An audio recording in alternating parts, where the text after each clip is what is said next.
Alors, l'enseignement clinique à la faculté de médecine, une évidence. La réponse qui nous vient immédiatement à l'esprit, en tout cas pour nous, pour moi, profane, c'est évidemment que oui, il faut de l'enseignement clinique à la faculté de médecine.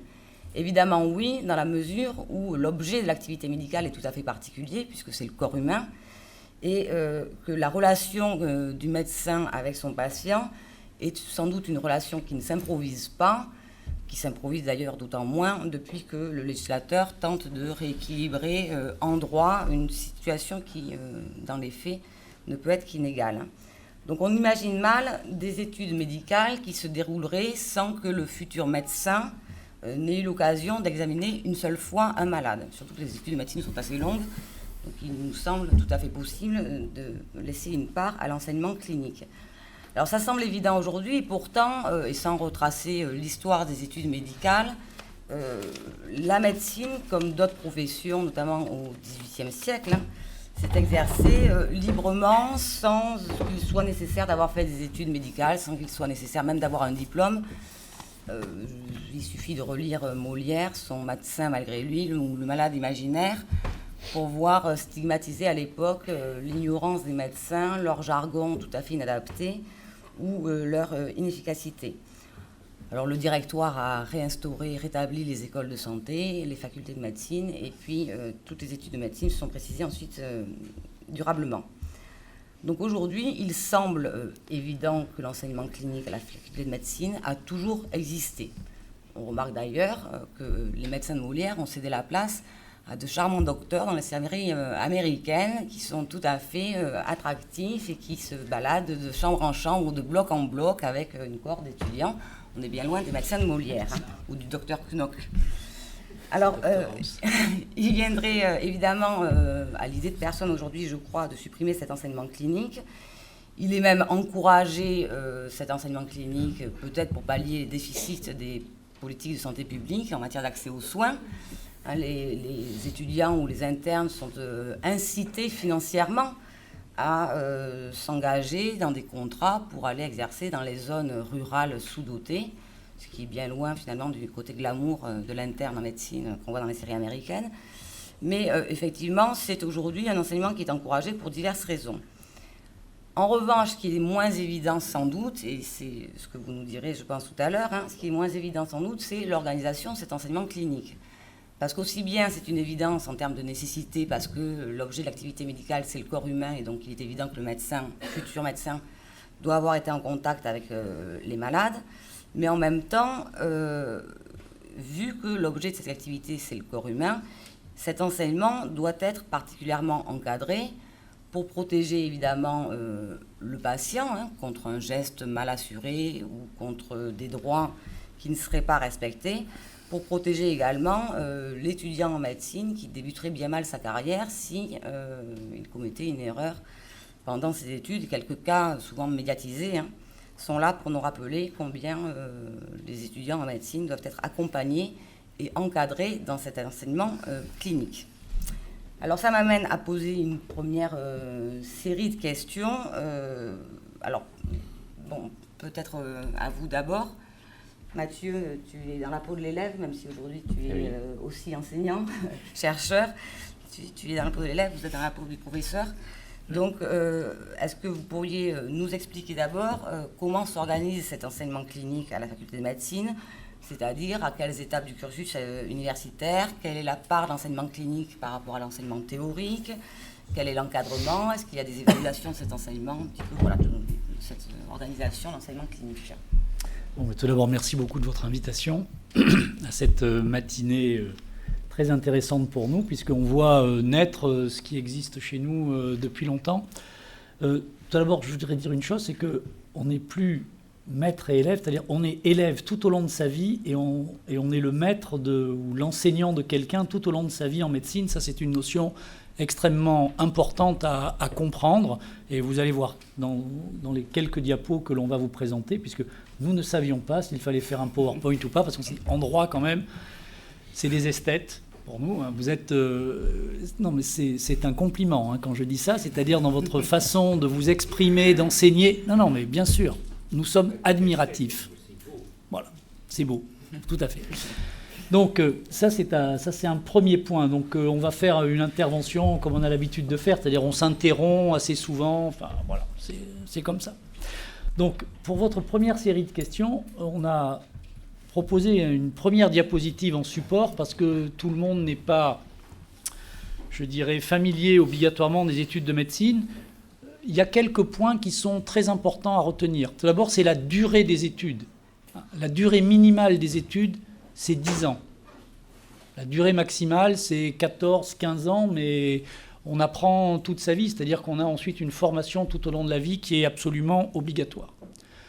Le deuxième point qui est important, c'est que l'enseignement de la clinique en médecine, c'est quelque chose qui a été extrêmement bien construit avec la loi Debré en 1958 et l'instauration des CHU.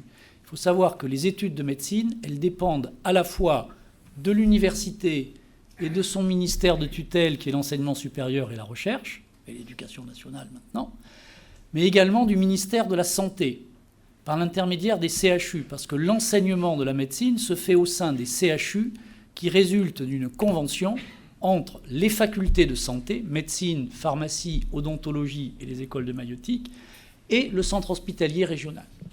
Donc on a d'emblée un enseignement qui est obligatoirement bicéphale, à la fois dans sa pratique, enseignement théorique, enseignement clinique, mais également dans ses tutelles et dans son organisation. Et c'est quelque chose qui nous semble très important et qui visiblement en droit n'existe pas encore, ou n'existe pas, je ne sais pas si c'est souhaitable ou pas. En tout cas pour nous, notre système, il faut que je fasse attention parce que tout est filmé, donc tout pourra être redit. C'est un système très intéressant d'avoir un système bicéphale, donc ça c'est important. Ensuite, il faut bien voir que, et je reviendrai sur cette diapositive ensuite, il faut bien voir que la formation médicale, la formation clinique, elle a un double but. Elle doit amener à la formation technique d'un médecin, mais également, elle doit le former dans son comportement vis-à-vis du patient. Et tout à l'heure, ce que vous disiez était très important. Vous avez l'impression que l'enseignement de la clinique a peut-être périclité ou n'est plus à l'honneur. Je pense que c'est l'enseignement peut-être du comportement des médecins, la façon dont on les forme dans leur comportement qui prête, je dirais, le flanc à la critique. Et le dernier point, en généralité, qui m'a semblé important de souligner quand vous nous avez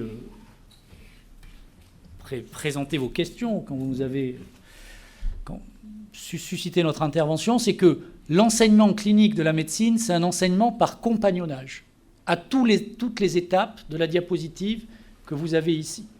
C'est-à-dire que les étudiants de 2e, 3e année assurent un tutorat pour les étudiants de première année.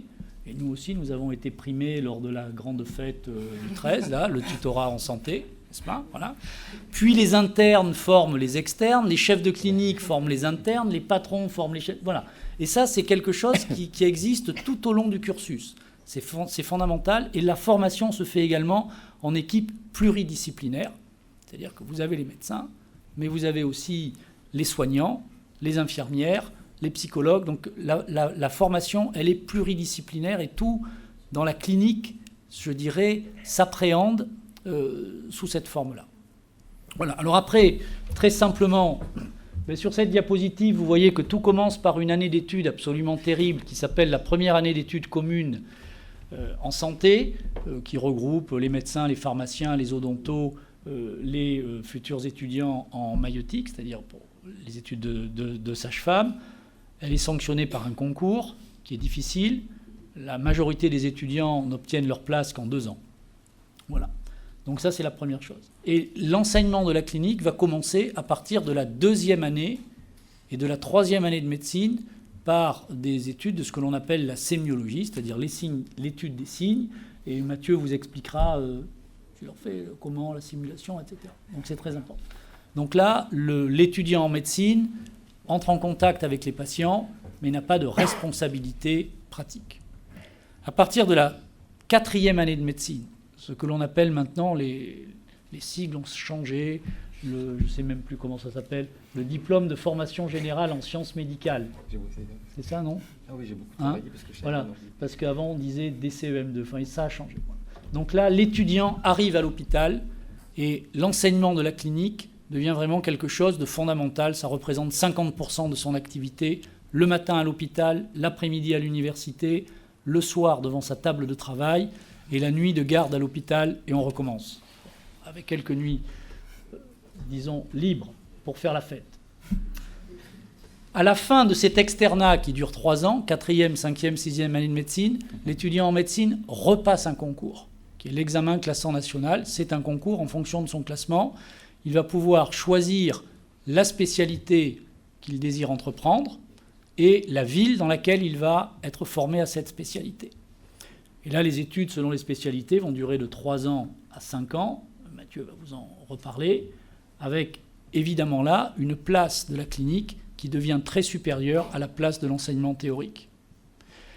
Et à la fin de cet internat, qui dure entre 3 et 5 ans, un certain nombre d'étudiants médecins, enfin de médecins, puisque là il y a des activités qui sont en responsabilité, vont faire ce que l'on appelle un post-internat.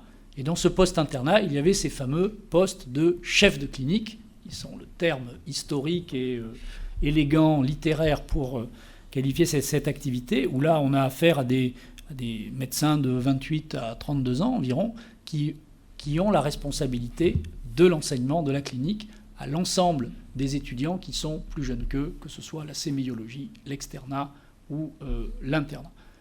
Et enfin, on va considérer que le médecin est autonome. Donc vous voyez, c'est très très long.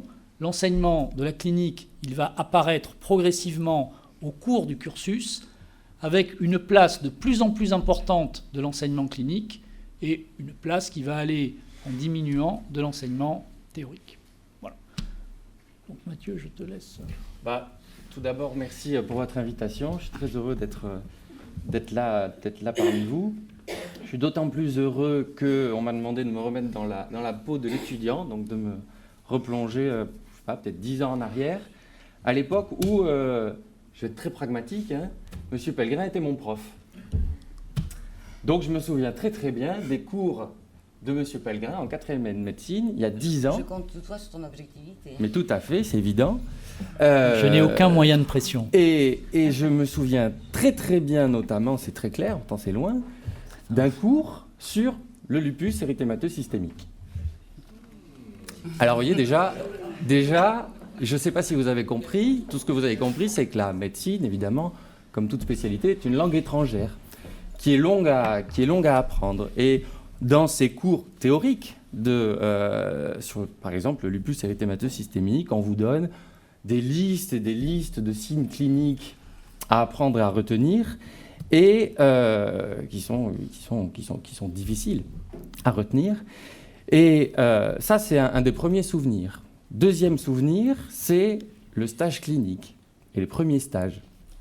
Donc là, ça n'a rien à voir avec M. Pellegrin, puisque je ne suis jamais passé dans votre service.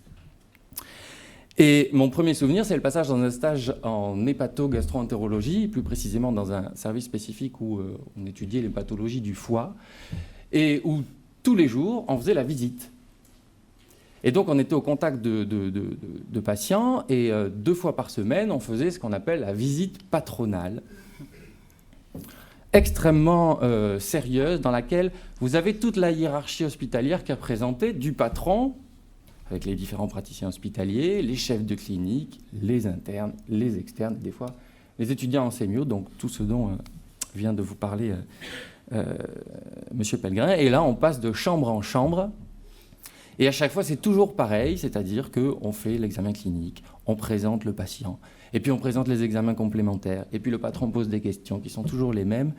Et moi, c'est là que j'ai compris qu'est-ce que c'était qu'une démarche clinique, c'est-à-dire une démarche complètement stéréotypée, c'est-à-dire toujours la même chose, basée sur l'enseignement fondamental qu'on avait pu avoir, mais quand même en rapport avec un objet non stéréotypé, le malade.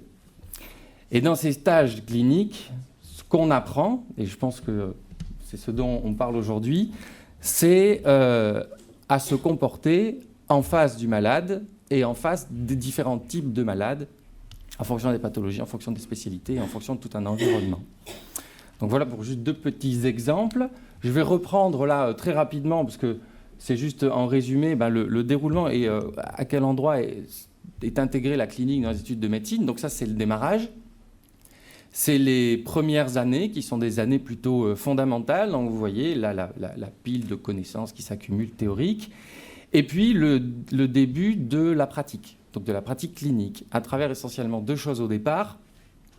L'anatomie, qui est la frontière entre la théorie et la clinique. Et vous voyez, vous avez une photo des étudiants qui vont avoir un premier contact avec le corps humain, avec les organes, avec le patient, avec la mort aussi, très important. Et puis, pendant ces premières années, l'étude de la sémiologie, qui est l'étude des signes cliniques qui vont permettre d'établir un diagnostic. Donc ça, c'est vraiment le départ.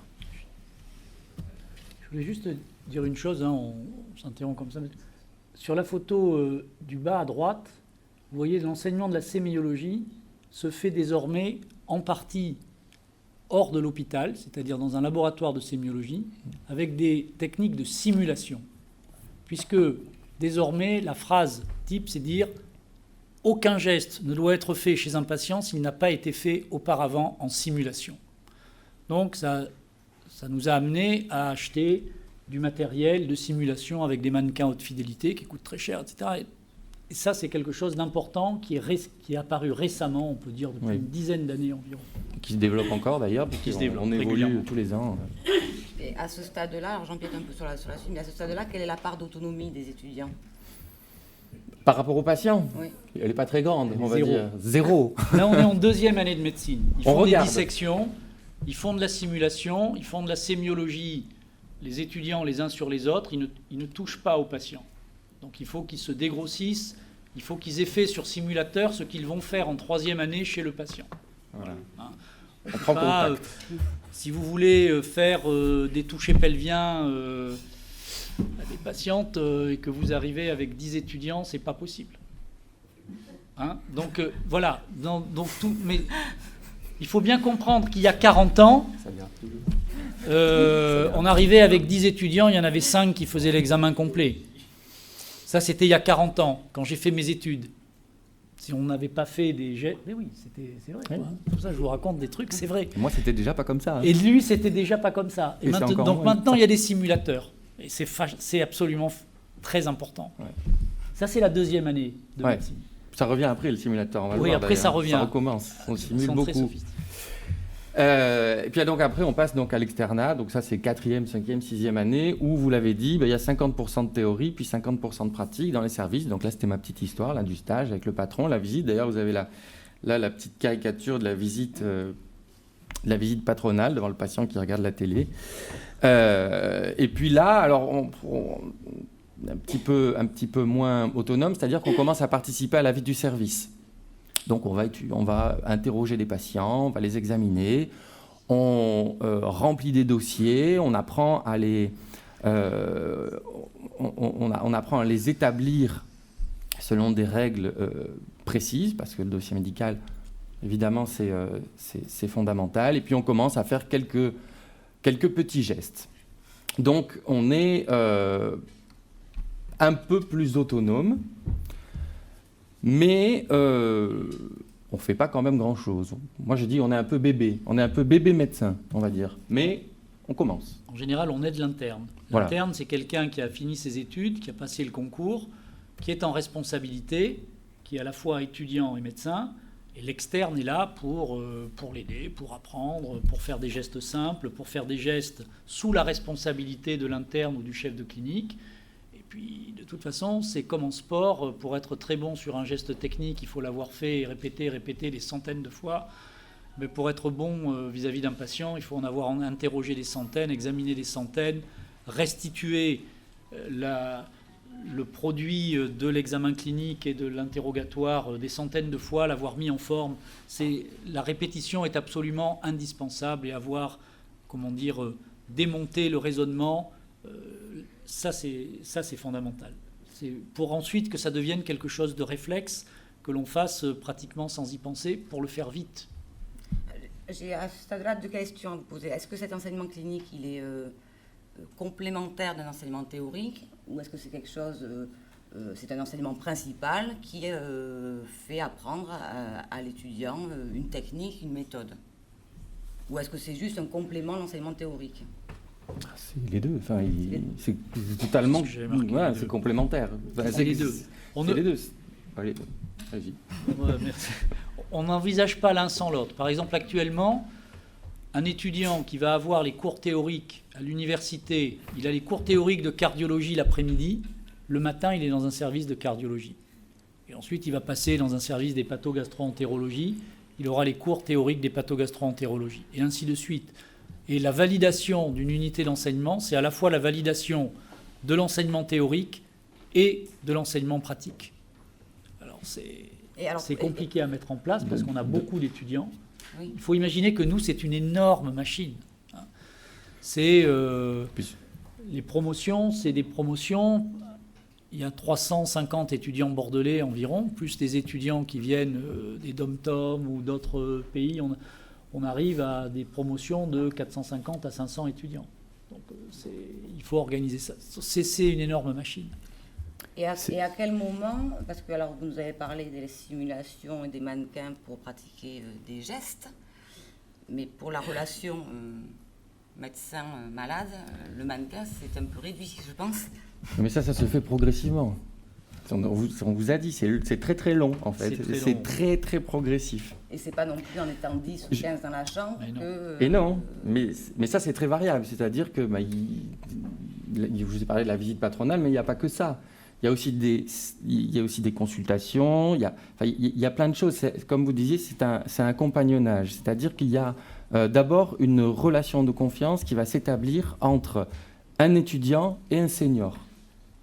Un externe et un interne, ou un interne et un chef de clinique, et au-delà de ça. Et à chaque étape de la vie du service, donc pendant la visite, pendant les consultations, pendant que l'interne est en train d'examiner son patient, il y a de l'enseignement. Et petit à petit, on devient autonome. Et un jour, on regarde la consultation, on la regarde, et puis un jour, on nous dit, vas-y, fais la consultation. Je suis à côté, je regarde. Un étudiant en médecine, dans un service hospitalier, il est responsable de un étudiant en médecine, un externe, quelqu'un qui est entre la 4e et la 6e année de médecine. Il est responsable de 2 ou 3 patients dans un service. C'est-à-dire que tant que le patient est hospitalisé, il l'interroge, il l'examine, tous les jours il va le voir, tous les jours il passe un moment avec lui, seul avec lui. Donc il y a une partie du travail le matin à l'hôpital où l'étudiant est seul avec son patient. Et une deuxième partie du travail à l'hôpital où l'étudiant, au cours de la fameuse visite, ce qu'on voit à la télé, au cinéma, la comédie, quoi. Parce qu'on dit toujours qu'à la visite, on ne montre pas les patients au patron, on montre le patron au patient. Parce que le patron ne fait rien. C'est du cinéma, la visite. Il faut bien comprendre que ce n'est pas à ce moment-là que se fait le travail. Le travail, il se fait l'étudiant seul avec son patient. Puis l'étudiant et l'interne, tous les deux seuls avec leur patient. Et puis l'après-midi, les internes entre eux à 3 ou 4, ou les internes avec leur chef de clinique. Et puis de temps en temps, le patron... Voilà. Et la visite, c'est du théâtre. Ça ne sert qu'à ça. Mais la visite, ça sert à montrer, par exemple, dans un service où on va faire une visite, où on va voir 20 patients dans la matinée, ça sert à ce que tous les étudiants du service reçoivent un enseignement sur les 20 patients qui sont dans le service et pas uniquement sur leurs 2 ou 3 patients. Donc ils ont un enseignement très approfondi, on va dire, sur leurs patients, et puis ils bénéficient de l'enseignement plus général sur l'ensemble des patients hospitalisés dans le service, à eux de revenir, aller voir leurs copains pour aller revoir le patient, l'examen complémentaire, le signe clinique, qui sera particulièrement important qu'ils aient vu chez un autre patient. Donc on dit, un étudiant doit connaître très bien ses propres patients et il doit connaître aussi les autres patients. Même chose pour un interne. Un interne, il va avoir la responsabilité de 5 ou 6 patients. Mais quand on fait la visite, un interne, il doit être capable de présenter au patron tous les patients du service. Mais il en a 5 ou 6 sur lesquels il doit être particulièrement bon. Voilà. Et c'est comme ça. Et c'est la répétition. Et plus on voit de malades, meilleur on devient. Il faut, on dit toujours, il faut bouffer du malade. Ça, c'est un truc, c'est l'expression. Il faut voir des malades, voir des malades, voir des malades. Ça, c'est fondamental. Non, oui, c'est la répétition, effectivement, et c'est en complément à ce que tu demandais tout à l'heure, effectivement, l'enseignement clinique, il est complémentaire parce qu'il y a beaucoup de choses qu'on ne peut pas apprendre dans les livres et justement dans les listes qu'on nous donne, et notamment le fait de s'adapter aux différents patients et à leurs différentes personnalités. Vous avez différents types de patients. Vous avez des patients qui ont l'impression qu'ils ne sont pas malades, ils viennent pour qu'on leur refasse le nez. Vous avez des patients qui viennent parce qu'ils ont mal au dos. Vous avez des patients qui viennent, qui sont des patients cancéreux, cachextiques dans leur lit, qui sont difficiles à examiner aussi. Vous avez des enfants qui ne s'expriment pas. Enfin, c'est extrêmement variable. Et ça s'apprend au contact, sur le tas. Voilà, c'est vraiment la spécificité de la clinique en médecine, à mon avis. Et est-ce que les seniors, les externes qui encadrent les étudiants plus jeunes sont eux-mêmes formés à la façon de dispenser l'enseignement clinique? Oui. Ah oui, ils sont formés. Oui. Ils sont formés. Alors bien sûr, je dirais que ça fait partie de la formation médicale, théoriquement. Puisque les étudiants, par exemple, quand ils sont en 2e et 3e année de médecine, on a environ 40% de la promotion qui sont ce qu'on appelle des tuteurs. C'est-à-dire qu'ils vont être formés, qui vont avoir un enseignement sur une UV qu'on appelle l'UV didactique, pour qu'ils assurent le tutorat aux étudiants de première année de médecine. Donc, ils reçoivent un enseignement, ils font leur tutorat, ils sont évalués pour leur tutorat. Enfin, c'est quelque chose de bien organisé. Donc, ce n'est pas spécifique à Bordeaux, ça existe dans toutes les facs de médecine. Ça a été demandé lors de la réforme des études médicales par les pouvoirs publics. Voilà. Donc ça, c'est déjà une première chose.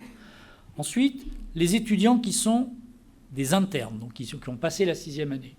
Eux, ils vont être en charge d'organiser les conférences d'internat avec le même type, donc pour préparer les externes à l'internat, avec le même type de formation pour ces étudiants. Donc ça, c'est une formation à l'enseignement théorique. Et puis après, dans les services, le rôle d'un chef de clinique, c'est de former un interne à former lui-même un externe, et ainsi de suite. C'est-à-dire que c'est un système où chaque fois qu'on passe une étape, on est en charge de la formation des plus jeunes qui sont à l'étape que l'on vient de quitter. Et ça, ça existe, parce qu'il faut bien comprendre qu'en médecine, l'enseignement clinique existait avant l'enseignement théorique. Voilà. L'enseignement de la médecine au XVIIIe siècle, au XIXe siècle, et on va dire jusqu'à la Seconde Guerre mondiale, c'était un enseignement essentiellement clinique. La masse des connaissances théoriques, elle est apparue après la Seconde Guerre mondiale, on va dire après la réforme de 58, où là, l'enseignement théorique est devenu de plus en plus important. Il est devenu tellement important que je ne sais pas comment un étudiant maintenant peut apprendre tout ce qu'il apprend. Si je compare ce que moi j'ai appris, moi j'ai fait mes études entre 74 et 80, et ce qu'un étudiant apprend maintenant, il apprend des trucs qui n'étaient même pas connus quand j'ai fait mes études. Donc la masse est devenue énorme. Donc l'enseignement théorique est devenu énorme. Peut-être un peu au détriment de l'enseignement pratique. Mais depuis quelques années, l'enseignement clinique redevient à nouveau un enseignement majeur parce qu'on n'a plus la possibilité d'apprendre l'ensemble des connaissances théoriques en médecine. Donc on est obligé de former les étudiants à être capables d'apprendre en fonction de la spécialisation qu'ils vont avoir, mais on est obligé de leur assurer une formation clinique qui, elle, restera toujours la même, absolument la base. Voilà. En tout cas, pour ceux qui vont avoir des spécialités cliniques en contact avec les patients. Alors, une autre question avant de passer sur une autre série.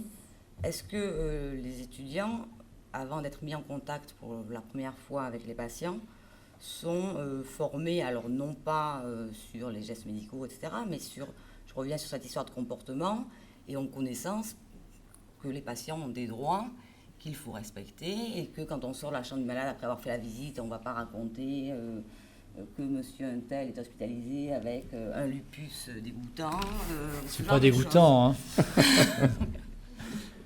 Est-ce qu'il y a une formation? Est-ce qu'ils sont formés à la déontologie, au droit? On a une faculté de droit, donc évidemment, ça n'existe pas. Non, alors Tu veux répondre ou tu veux que je réponde? Non, je vais vous répondre. vous C'est une laisser question répondre. difficile. Ouais, C'est une compliqué, question là. politique. Ouais, c'est ça. Il faut être politiquement correct. Alors, les étudiants ont, en première année commune des études de santé, un enseignement en sciences humaines et sociales, où c'est un peu abordé.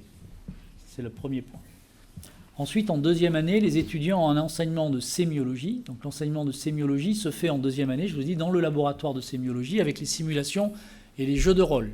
Donc, le jeu de rôle, c'est quelque chose qui est devenu très important dans leur enseignement de sémiologie. Et donc, ils doivent mettre en scène des consultations, des examens cliniques devant des patrons qui sont ou des chefs de clinique ou des vieux patrons.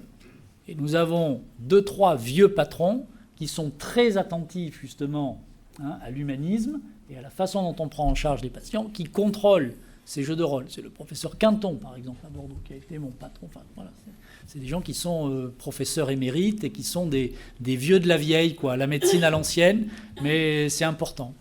Voilà. Donc, en deuxième année, ils ont ce genre de choses. Après, quand ils arrivent en troisième année et qu'ils ont l'enseignement de sémiologie à l'hôpital, les chefs de clinique qui leur dispensent cet enseignement doivent aussi leur apprendre à se comporter devant les patients. Alors, c'est des choses toutes bêtes. On frappe avant d'entrer dans une chambre, on se présente à un patient, on s'assoit pour parler à un patient pour être au même niveau que lui et pas être debout quand lui est allongé. Parce que ça, voilà. Il y a tout un tas de... Il y a toute une démarche. Normalement, si le chef de clinique fait bien son travail, il l'apprend à son étudiant. Et en troisième année de médecine, il existe également un enseignement de sciences humaines et sociales où les étudiants sont sensibilisés à ces pratiques et au respect du patient. Après, pour l'enseignement du droit, c'est un peu plus compliqué. Ça reste à faire. Ça reste à faire. Ça arrive plus tardivement dans les études médicales. Mais par exemple, on va avoir... Alors, il y a un diplôme d'éthique, un enseignement d'éthique, qui a été mis en place pour les étudiants dans le deuxième cycle des études médicales, c'est-à-dire entre la 4e et la 6e année. Il y a un enseignement qui va être proposé par le Conseil de l'Ordre aux étudiants de 6e année autour de la déontologie.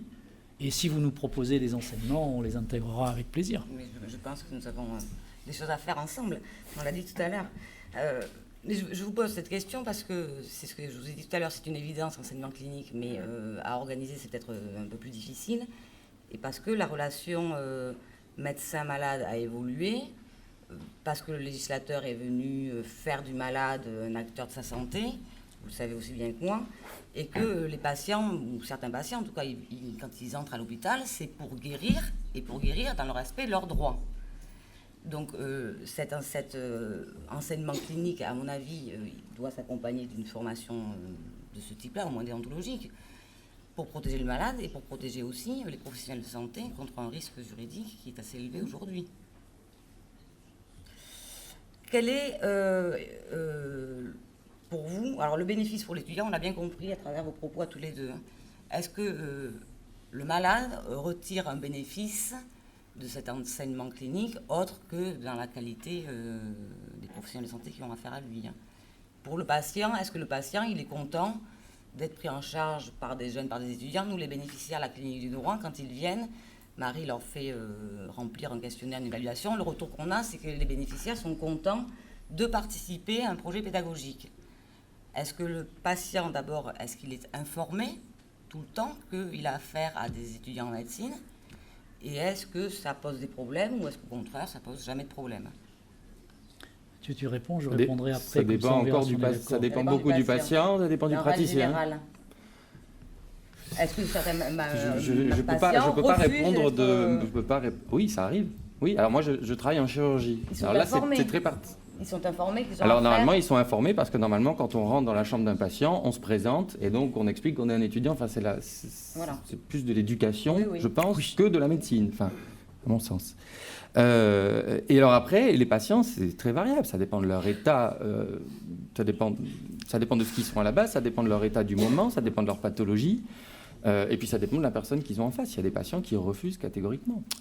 Oui, je dirais que la grande majorité des patients, si on leur explique, ils en sont très contents. Après, bon, moi j'adore provoquer, j'adore être morpion. En général, les gens de la campagne sont plus sympas que les codéranés. ou les codéranaises. Voilà. Mais voilà, c'est des trucs, c'est tout bête. Enfin, ils sont plus faciles à soigner et donc ils sont mieux soignés. Mieux soignés. Ça, c'est évident. Mais je dirais que dans l'immense majorité des cas, les patients sont contents à partir du moment où on leur a expliqué. Il y a beaucoup de patients... bon, vous savez, la médecine, voilà, on dit toujours c'est une relation singulière. Donc, ça va être variable d'un patient à l'autre. Mais l'immense majorité d'entre eux, je pense qu'ils sont contents. Je pense qu'il est plus facile pour eux de parler à un étudiant ou de parler à une infirmière ou de parler à un interne que de parler au patron.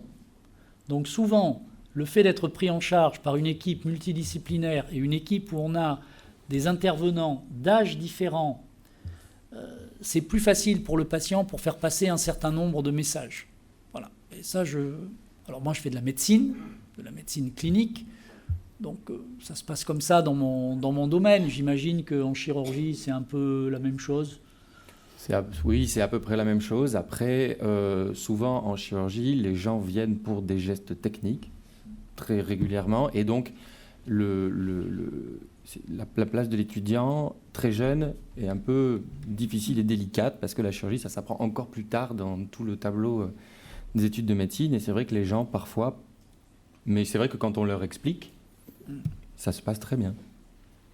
Après, il faut voir aussi que dans une visite, par exemple, en clinique, le patient, il va passer, on va dire, 5 à 10 minutes avec le patron, mais par contre, il va pouvoir discuter 1 heure avec l'étudiant.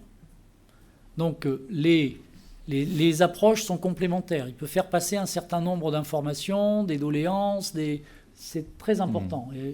Et souvent, on voit bien, alors c'est vrai dans un sens, l'inverse est vrai aussi, un patient ne révèle pas la même chose à un étudiant, à un interne, à un chef de clinique ou à un patron. Ça, c'est un truc... Mais oui, ou même à une infirmière. Ou même à une infirmière. Donc, l'approche en équipe est absolument nécessaire. Bon, et pour terminer, quel est le regard que vous portez sur votre enseignement clinique? Est-ce qu'il est perfectible? Et quel est le regard? Alors, finalement, notre clinique du droit apparaît... une toute petite chose dans la part des études juridiques par rapport à votre enseignement clinique, mais c'est toujours un début. Sans doute qu'il faudrait qu'on prenne exemple sur cette pratique que vous avez, sur cette forme de tutorat. On pourrait très bien imaginer que les étudiants de 5e année aient à leur disposition pour faire résoudre le cas pratique ou donner l'information juridique des étudiants plus jeunes qui feraient les recherches juridiques, etc. Quel est le regard que vous portez sur notre enseignement clinique à nous? Donc sur votre enseignement clinique, est-ce qu'il est perfectible? Et sur notre enseignement clinique? Je vous laisse répondre à la première. Est-ce qu'il est perfectible? Le nôtre, il est perfectible. Il est perfectible, oui. Le nôtre, il est perfectible, simplement en ayant moins d'étudiants. Voilà. Ouais. On a un taux d'encadrement... Alors, moi, je parle de la fac de Bordeaux. Le taux d'encadrement de la fac de Bordeaux, entre la 2e et la 6e année, c'est un des critères qui est demandé par le ministère chaque fois qu'on va à ce qu'on appelle une réunion qui s'appelle la réunion de révision des effectifs hospitalo-universitaires, puisque nous sommes hospitalo-universitaires, double tutelle. C'est quel est le taux d'encadrement des étudiants entre la 2e et la 6e année. Bordeaux, c'est la plus mauvaise fac de France en termes de taux d'encadrement. C'est incroyable, mais c'est... un enseignant-chercheur pour 10 étudiants. Enfin, pour 9,6 étudiants cette année. Comment? Ça vous semble quoi par rapport à endroit? Oui. Par rapport... Dans les enseignants-chercheurs, on compte les chefs de clinique, là. Ouais. C'est-à-dire, ils sont 160. C'est pas mal. Ils sont 160. Pour 10. Oui, mais je veux dire que dans un amphithéâtre, c'est jouable. Dans un service clinique, quand on fait la visite avec 10 ou 12 étudiants, on la fait moins bien que quand on fait la visite avec 3 ou 4 étudiants. Ça, c'est un truc... Donc, voilà, c'est perfectible par le taux d'encadrement. Plus un étudiant... C'est-à-dire l'idéal pour nous serait que l'enseignement, ne soit quasiment fait qu'à l'hôpital. C'est-à-dire que les cours théoriques soient dispensés à l'hôpital. Un patient, j'allais dire. Un étudiant arrive le matin à 8 h à l'hôpital, il a un cours théorique d'1 heure, il fait ensuite son activité clinique, la visite, etc. Et l'après-midi, il a à nouveau de l'enseignement théorique ou de la recherche bibliographique ou de la production de cas cliniques, de quelque chose. Et après le soir, il fait ce qu'on appelle la contre-visite, où on ne la fait qu'entre les vieux, les internes, les chefs de clinique. Voilà. Et si un étudiant pouvait passer toute la journée à l'hôpital, avec l'enseignement théorique à l'hôpital, ça serait l'idéal. Ce n'est pas obligatoirement universitaire, ce que je dis là, mais ça serait la meilleure formation, avec des nombres restreints, des chiffres restreints. Et alors sur notre enseignement clinique à nous ? Sur le vôtre ? Mais apparemment, moi, de ce que j'ai compris, c'est que vous avez intégré l'objet, c'est-à-dire la personne, dans la clinique du droit, au contact de l'étudiant. Donc c'est ça en fait, oui, c'est la même chose. Donc, année. Je ne sais pas si c'est comme ça dans toutes les villes, parce que j'ai compris qu'il y avait des différences. Oui. Je crois que... L'innovation bordelaise, c'est ça, c'est d'avoir mis les étudiants directement en contact avec les bénéficiaires. Et quand ils rencontrent les bénéficiaires, les étudiants sont seuls. Il n'y a pas le professeur qui assiste à l'entretien. C'est normal. Voilà. Le professeur fait, l'enseignant référent. Oui. C'est normal. Chez nous, par exemple, un patient qui arrive dans un service hospitalier, il est d'abord vu par l'externe, c'est-à-dire l'étudiant en 4e, 5e, 6e année, seul. L'étudiant interroge le patient, examine le patient, rédige ce que l'on appelle l'observation, avec toutes les règles. Tout à l'heure, Mathieu, tu disais ça, c'est très important. Il rédige l'observation. À la fin de l'observation, il écrit des hypothèses diagnostiques et il explique comment il va infirmer ou confirmer ces hypothèses diagnostiques. Je dis d'abord infirmer parce qu'on commence toujours par éliminer ce qui est le plus grave. Donc on élimine en médecine pour arriver au diagnostic. Voilà. Et une fois qu'il a fait ce travail, le patient est vu seul par l'interne, donc qui lui est un médecin déjà, qui fait le même travail. L'externe présente ensuite son travail à l'interne, et je dirais que le résultat de leur analyse commune est présenté à la visite. Voilà. Donc l'étudiant voit seul, puis l'étudiant soumet son travail. Vous voyez, et à chaque étape, on fait le travail seul et on le soumet ensuite à l'échelon supérieur et tout est ensuite analysé tous ensemble. Voilà.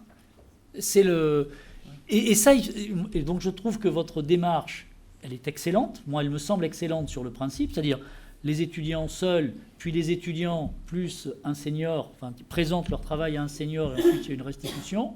Mais moi, ce qui en médecine est très important, c'est la répétition, c'est-à-dire il faut en faire beaucoup. Et chaque fois qu'on fait un travail clinique, on va chercher dans la bibliographie et dans la théorie ce qui va améliorer le travail clinique, et ainsi de suite, et c'est un système permanent. Nous, c'est une démarche volontaire, c'est-à-dire que les étudiants ne sont pas obligés de participer à la clinique du droit. Mais je pense que ça vous permet d'en avoir moins au départ, et puis après peut-être beaucoup plus. C'est ça. Parce que nous, on a des études qui sont d'emblée professionnalisantes. C'est-à-dire que, in fine, on forme un médecin. Vous avez des études avec un éventail à la fin des études de professions qui sont très diverses. Alors que nécessairement juridique aussi, c'est ça qui est aussi important, c'est que la fac de droit, ça ne sert pas uniquement à former des juristes. Et ça reste quand même très important. Et de toute manière, ça ne pourrait former des juristes que si c'était comme vous, c'est-à-dire que s'il y avait un numerus clausus, qui n'est pas franchement à l'ordre du jour. Voilà.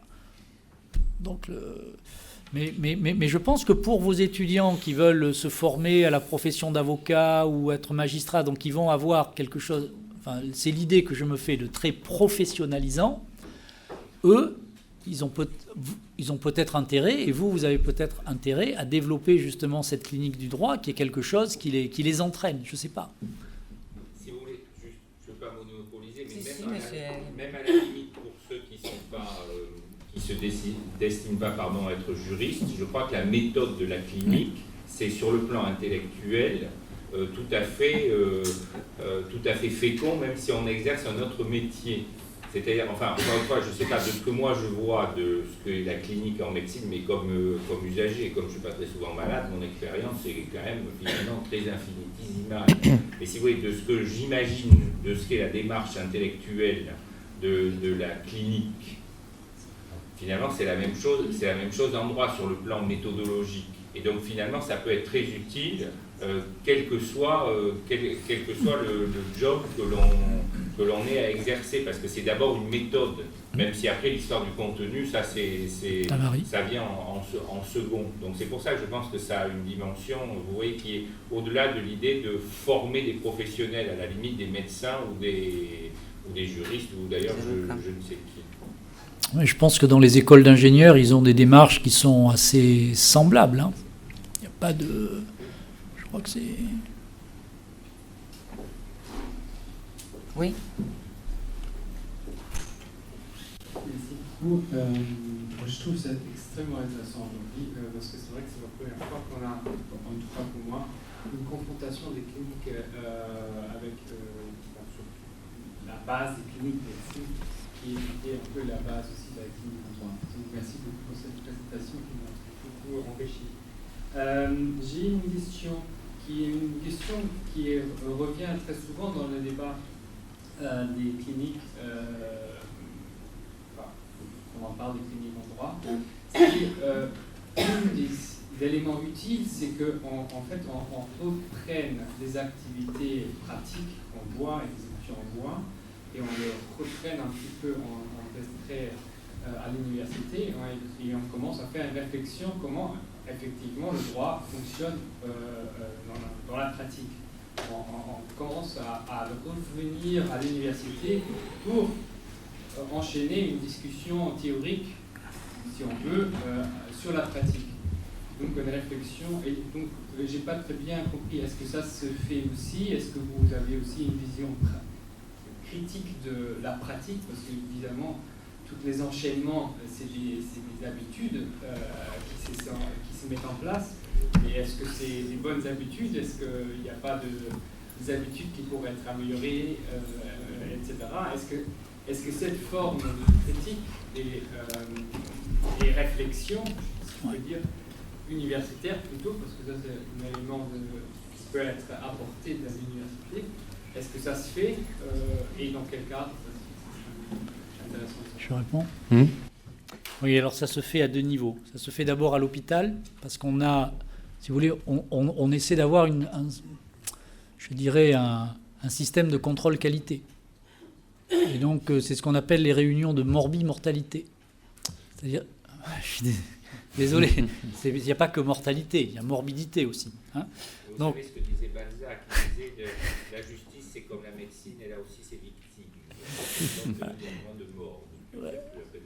Et donc, en fait, ce sont des réunions au cours desquelles on va essayer de disséquer l'enchaînement des événements dans la prise en charge d'un patient. Donc, qu'est-ce qui a marché ou qu'est-ce qui n'a pas marché. Donc ça, c'est même devenu une obligation. Donc ça, c'est du côté hospitalier. Après, du côté universitaire, on a de plus en plus donc je dis, en faculté de médecine, ou je dirais même au sein du collège santé, on a une cellule particulière qui s'appelle le CRAM.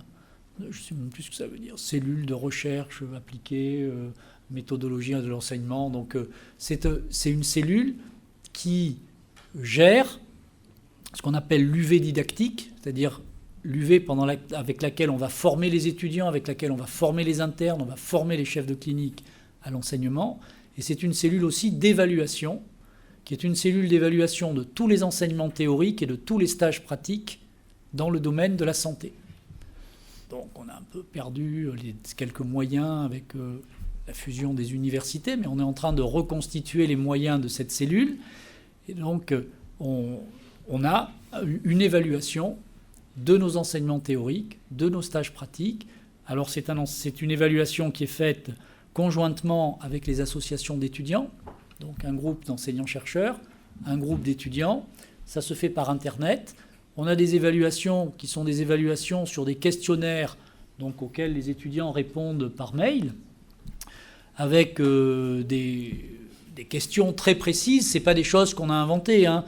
On a des enseignants chez nous qui sont partis faire des formations de pédagogie au Québec et aux États-Unis.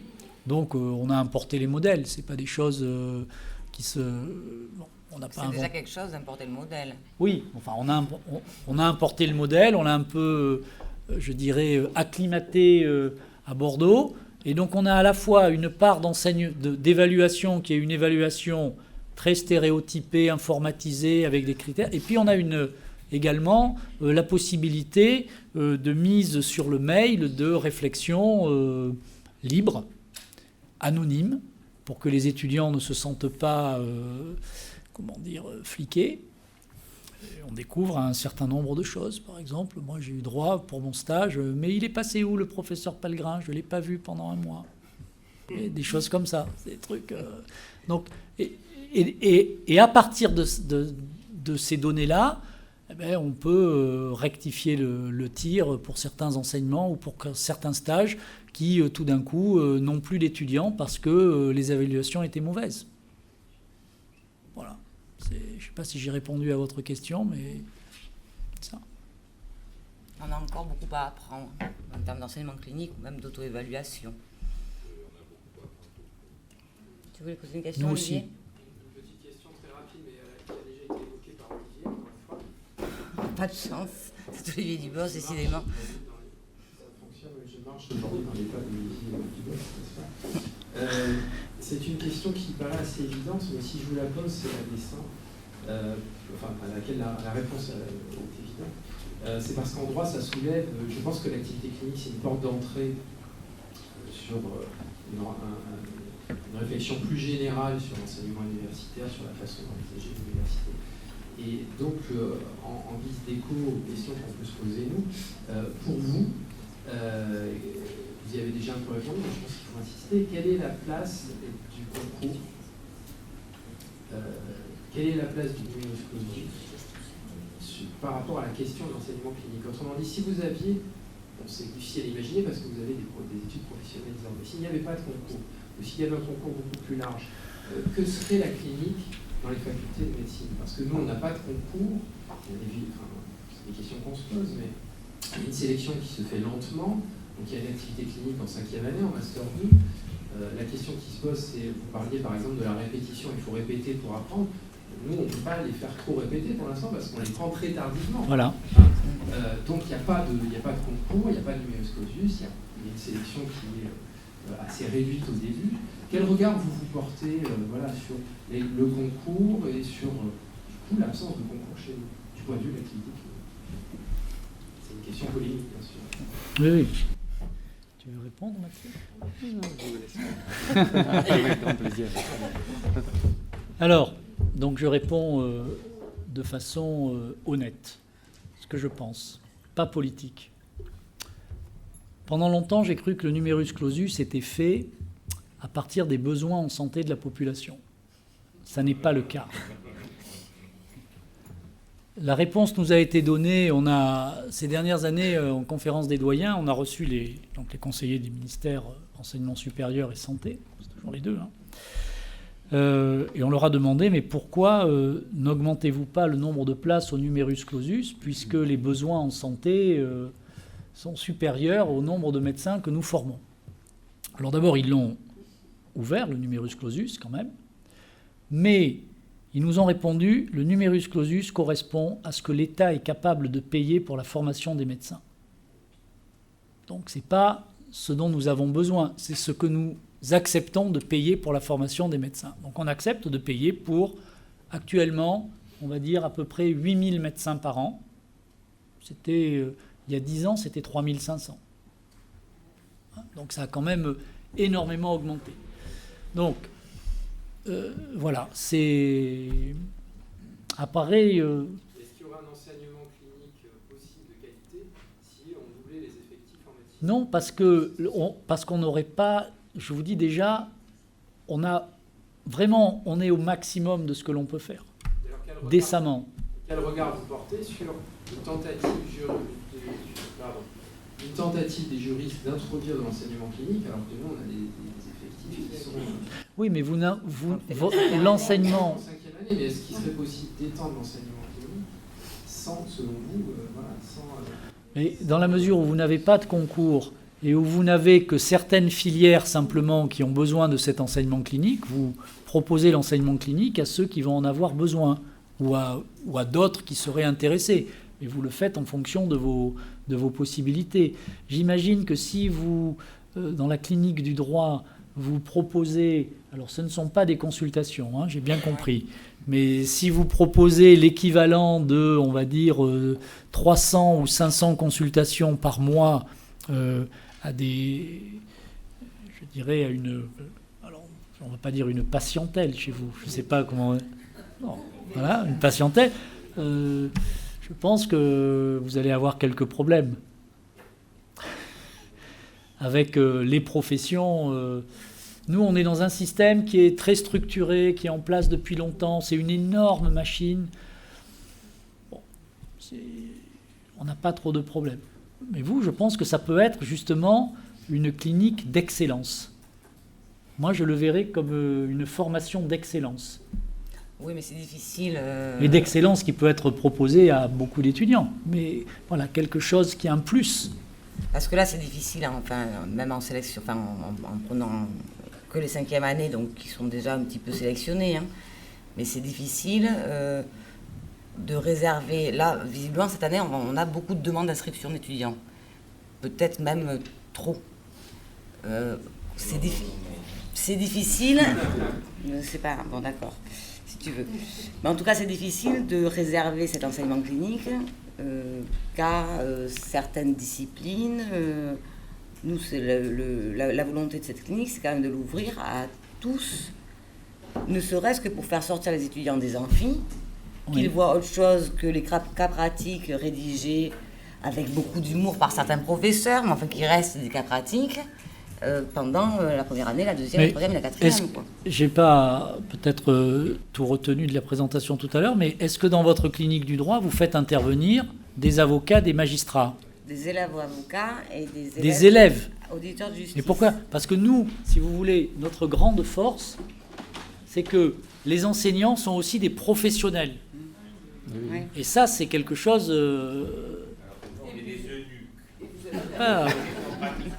Non, mais je veux dire que c'est l'intérêt.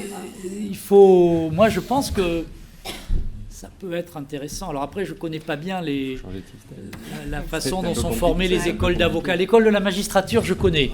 Mais les écoles d'avocats, je ne connais pas.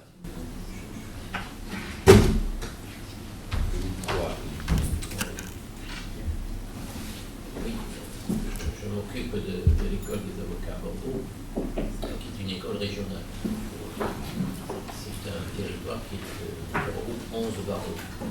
Ce qu'il faut comprendre, c'est qu'aujourd'hui, pour devenir avocat, il faut faire des études de droit, mais on ne rentre pas à la faculté pour faire des études d'avocat. Oui. Ce qui pose un problème, puisque les gens qui sortent de la faculté de droit ne sont pas formés au métier ou à la profession qu'ils veulent exercer. Et ensuite, pour devenir avocat, il faut rentrer dans une des 11 écoles françaises, dans un cadre qui est extrêmement contraint, et dans un cadre qui ne prend pas en compte ce qui sera l'exercice effectif de la profession dans les clercs, de sorte que je pense qu'il faut que tout ça soit profondément informé, puisqu'on ne confronte pas l'étudiant, l'élève avocat, à ce que sera effectivement l'exercice de sa profession.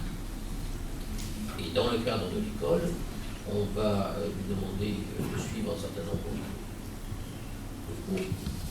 On dit surtout qu'ils ne sont pas théoriques, mais en pratique, c'est quand même très proche encore de ce qui se passe à l'université. Ils ont un stage en cabinet qui là, peut les amener effectivement très concrètement dans ce qu'est la profession d'avocat, et ils ont une troisième partie de stage qui ne se fait ni à l'école ni en cabinet. Donc je pense que la pratique de la clinique du droit est extrêmement utile, parce que ça leur fait voir ce que peut être un justiciable en situation d'exposer plus ou moins bien un problème, et de réagir en fonction de ce que l'étudiant va pouvoir expliquer et diagnostiquer. Et je crois que ce à quoi on gagnerait beaucoup, pour former au moins les objets, c'est de partir du principe qu'il n'y a pas de différence entre l'avocat et le médecin. Moi, je me rappelle avoir fait un discours quand j'étais bâtonnier, j'avais dit que l'avocat est le médecin du corps social. Les techniques sont exactement les mêmes. La méthode est exactement la même. Diagnostic, pronostic. On connaît les maladies incurables. On sait comment le patient les a contractées. On sait qu'on ne doit pas les guérir. On fait des soins palliatifs. On a des situations de coma dépassées. On a la sécurité sociale, ça s'appelle l'aide juridictionnelle. On n'a qu'une seule petite différence, c'est que nous avons des fictions juridiques qui permettent la résurrection.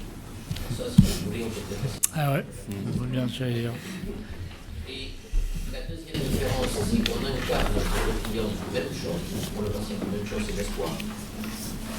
Vous, votre couleur, c'est le blanc, nous, c'est le noir. Et c'est exactement la même chose. Sauf qu'on n'est pas du tout formé de la même manière. Et je trouve que c'est éminemment dommage que ceux au moins qui s'estiment la profession d'avocat n'aient pas ce parcours antérieur qui leur permettrait d'être en contact avec le justiciable. Alors après, on nous explique que tout ça doit être dans le périmètre strict, réservé, ne peut pas porter atteinte à la consultation, ce dont le poil de ceux qui ne l'ont pas d'ailleurs réservé aux avocats. Tout ça me paraît être très profondément inexact, mais politiquement c'est totalement incorrect, je développerai pas. Mais je crois qu'il y a pour la profession d'avocat beaucoup de choses à gagner dans cette expérimentation, avec une idée qui me paraîtrait devoir être développée, c'est qu'il n'y a pas de frontière, il ne peut pas y avoir de frontière entre l'enseignement universitaire et la pratique. Il n'y a pas les théoriciens et les praticiens d'un côté, il n'y en a pas les bons d'un côté, les mauvais de l'autre, il n'y a pas ceux qui ont mal tourné et ceux qui ont réussi, ceux qui ne gagnent pas d'argent et ceux qui en gagnent un peu plus. Il faudrait voir tout cela dans la continuité. La profession d'avocat est capable de recevoir une réforme. Je le souhaite, je l'espère. Merci, Monsieur Duprat, de votre intervention, puis d'avoir fait une transition que je n'ai plus à faire du coup. Transition avec l'intervention suivante. Alors, avant de passer à la suite, d'abord, je vous remercie tous les deux une nouvelle fois. Je vous laisse regagner